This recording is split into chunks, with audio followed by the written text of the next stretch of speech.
রমজান মাস চলছে, চারদিকে ইবাদতের আমেজ।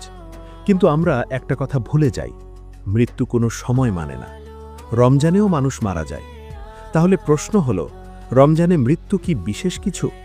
কবরে কি তার জন্য আলাদা ব্যবস্থা আছে? আজকে আমরা 3টি বিষয় জানব। 1.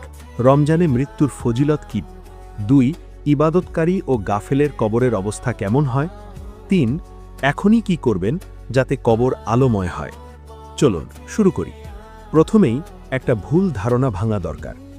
অনেকে মনে করেন রমজানে মরলেই জান্নাত। এটা সম্পূর্ণ ভুল। রমজানে মৃত্যু একটি বিশেষ সম্মান হতে পারে, কিন্তু এটা নির্ভর করে আপনি রমজানে কিভাবে ছিলেন তার উপর। হাদিসে এসেছে, রাসূলুল্লাহ সাল্লাল্লাহু আলাইহি ওয়াসাল্লাম বলেছেন, যে ব্যক্তি ঈমানের সাথে এবং সওয়াবের আশায় রমজানের রোজা রাখে, তার পূর্ববর্তী সকল গুনাহ মাফ করে দেওয়া হয়। সহিহ বুখারী 38, সহিহ মুসলিম 760। এই হাদিস থেকে বোঝা যায়, রমজানে যে ব্যক্তি সঠিকভাবে ইবাদত করেছে, সে মৃত্যুর আগেই গুনাহ মুক্ত হওয়ার সুযোগ পেয়েছে। তার মানে রমজানে ইবাদত করে মারা গেলে সে অনেকটাই পরিষ্কার অবস্থায় কবরে যাচ্ছে।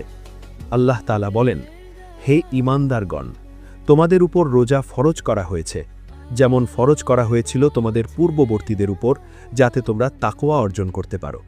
সূরা বাকারা 183। তাকওয়া, এটাই হলো কবরের আসল সম্বল।